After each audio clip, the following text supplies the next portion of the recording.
It's spooky season.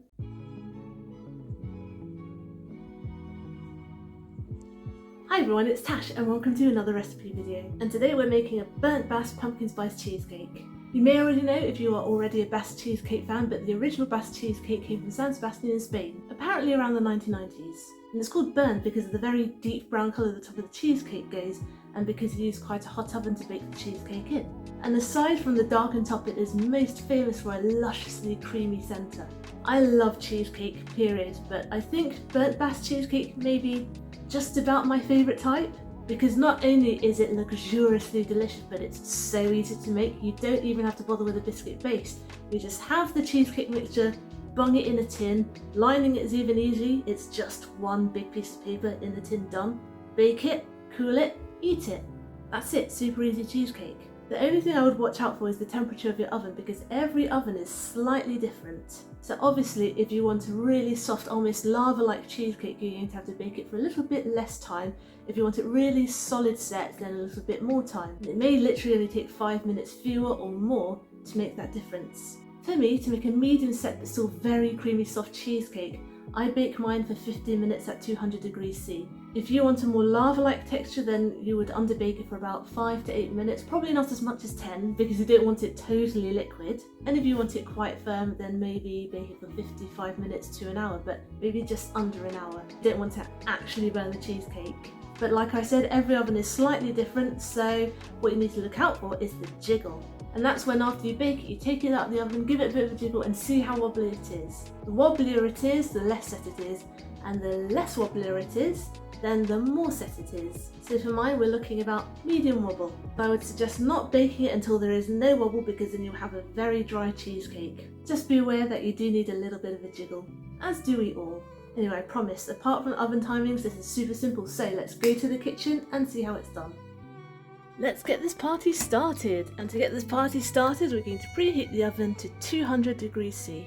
I've done a tiny little bit of prep work. Here I have a 7-inch springform cake tin, and I've lined the middle with a big old sheet of non-stick baking paper, just one sheet, and I've sort of crammed it in until it lines it like that, nice and easy. Our first ingredient is going to be cream cheese, and I have 400 grams of it here. Make sure it's full fat, by the way. And because it's super thick at the moment, I'm going to break it up with 200 grams of caster sugar. I find sugar helps to leach out all of the waters from the cream cheese and make it a bit easier to work with. See what I mean? The sugar just did something to that cream cheese, so all the water came out of it and it became nice and loose. And that's exactly what we want. Now I am going to add half a can of pumpkin puree. Let's give that a bit of a mix too. Ah, what a glorious colour. It looks like spooky season. While it's still relatively thick, I'm going to add 25 grams of plain flour.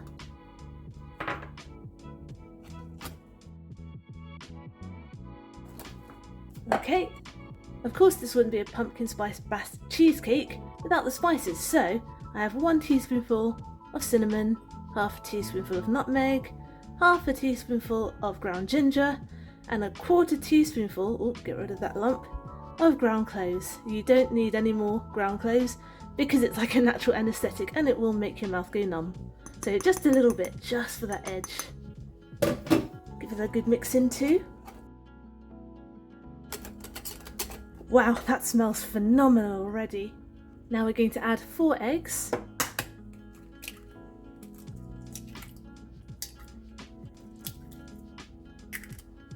Give that a good old mix too. And if you think this isn't rich enough, we are also going to add 300 millilitres of double cream. Yum!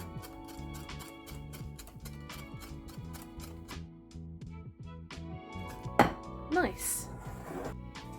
Now I know it looks like I'm going to do a water bath for this cheesecake, but I'm not. I'm just putting it in here because I do not trust it to not leak out, because one time that did happen to me.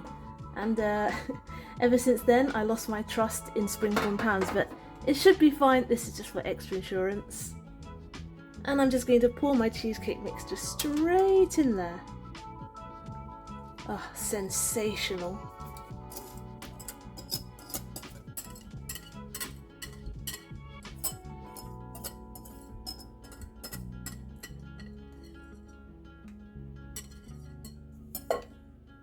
I'm just going to give it a light tap to get rid of any air bubbles down there. And now all that's left to do is bake this.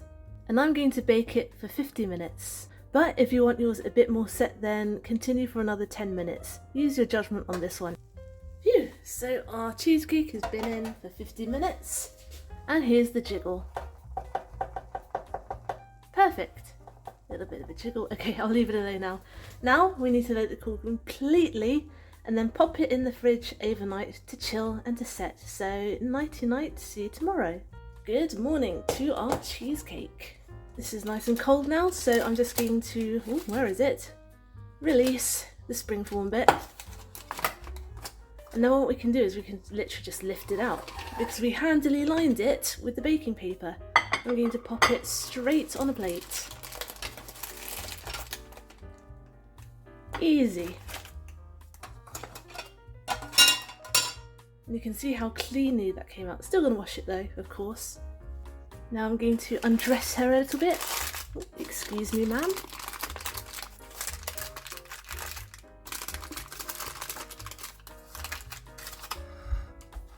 Lovely. Let me just take you down so you can see what's going on. The side's a little rough, but that's completely normal because of the crinkly paper. We're looking good. Let's take out a slice. I'm going to choose this dinged bit here. Oh, that slices so smoothly. So good. Let's go to the other side. First slice is always the most ugly one. Ah, yep, I did not slice it correctly. Come on. Get out of there. Woo, there we go. Get a load of how insanely creamy that is. Absolutely gorgeous.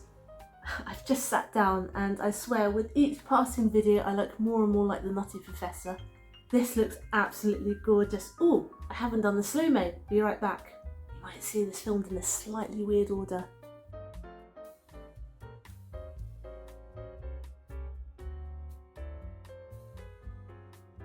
I'm back and my hair looks even crazier. I swear I don't make this up, my hair just does this. That smells amazing, full on pumpkin spice pumpkin pie. Right, I can't wait any longer. Oh, just look at how creamy that is. Cheers. I need another bite before I can talk about this cheesecake. It is insanely creamy. Think about the creamiest, smoothest cheesecake ever combined with pumpkin pie. Oh my gosh, this is so good. I'm just going to give you a close-up of how creamy the centre is. Check this out.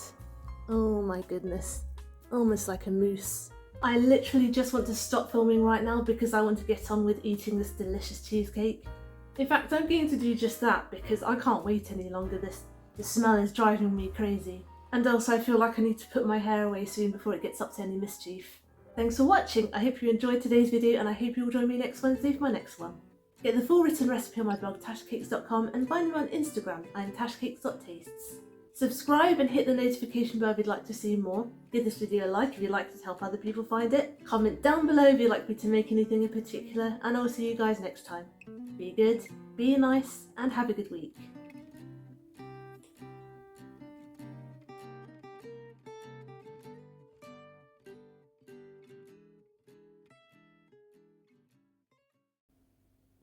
My hair's curled super kinky today. Seriously, it's like I've been dragged through a bush backwards.